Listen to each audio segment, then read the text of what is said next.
Hey, we're Saints. Father Chris here. Welcome to our Crucifixional live stream. Glad to have you beautiful people with us this week as we begin Father's Week. Yesterday was Father's Day, so happy Father's Day belated to all the dads, granddads, and godfathers out there. And to me, I'm a father twice. I got two kids, and I'm a father. Happy Father's Day, fathers. You know, it is, I decided to go this direction because some marketing email found its way to me, and it blew my mind. DoorDash. You know what it is. They deliver food. They sent this in their marketing, and you can see it. Greg puts it on your screen. And we know that Father's Day, produces a tough time for some people. And if you don't want to see any more of our Father's Day marketing, blah, blah, blah, we can take you off our list. And I was like, what in the Sam hell are you talking about? I mean, I know that there are people who don't have fathers. I don't have a father. My father was killed when I was 7 years old. I know that story, right? Like, I get it. But why do this? They didn't send any out to me that were about Mother's Day. And you got to know, there are people out there who have, toxic and tragic relationships with their mothers. Why not send a Mother's Day one? Why send just a Father's Day one? I'll tell you why. I figured it out. Here's the reason why. Because fathers represent the antithesis, the enemy of those sources out there that want to try to control your mind and that lead towards wickedness. And you may be saying, Father Chris, how are fathers their enemy? What do you mean, how are they not their enemy? Listen, number one, what do fathers do? They provide, they teach, they upbuild their children. They give them life, but they also help turn the next generation into men and women, not just males and females. They provide food. They give stuff on the table. They lead with authority. This, by the way, is the greatest. Someone used the word, it's odious to all of those people who do not want. It's odious to those people who see self-autonomy as the highest virtue. In other words, like, I don't want to be under anyone else's authority. I'll be under my own. We're going to talk about that in a couple of days this week.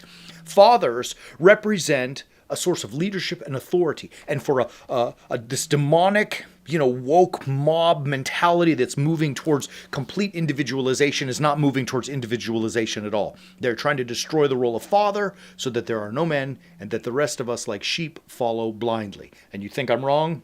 Good luck, because this is not new. It is historical, right? Like, you can see that in history. It also happened, we see in Scripture, this interesting verse from Jude.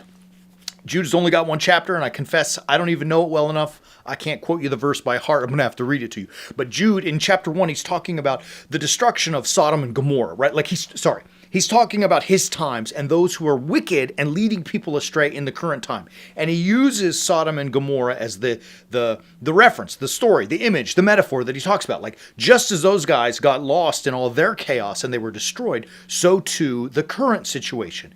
In chapter 1, verse 8, we hear the following.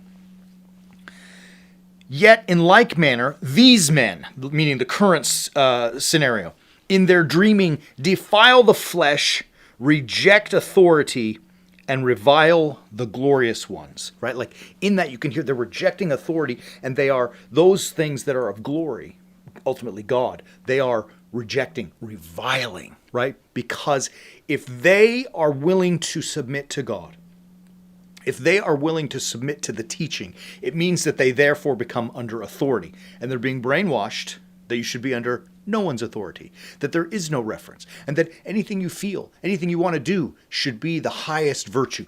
Go, you do you, right? And what has this gotten us?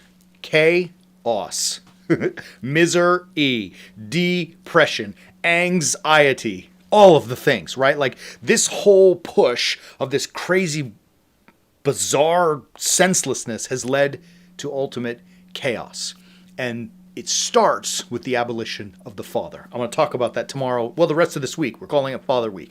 So all of that to say, how do we as Warrior Saints become strong, ferocious men? What are we supposed to do? What does it mean to be a father? What is authority? What does it mean to provide? What does it all mean? How do I figure that out? It can be chaotic. Look, in my own life, as I've struggled to be a father to my children, I've done a pretty damn good job. And I say that not with arrogance. I hope it's not taken that way, because I mean it humbly, basically because their mother's amazing. But I have amazing children. They're ruthless. They're fierce. They're ferocious. They're compassionate. They're honest. They're intelligent. It's unbelievable. But they are the way they are because I have given everything I can as the father to teach them what it means to be strong, God-fearing women. And they are that very thing. They are warrior saints.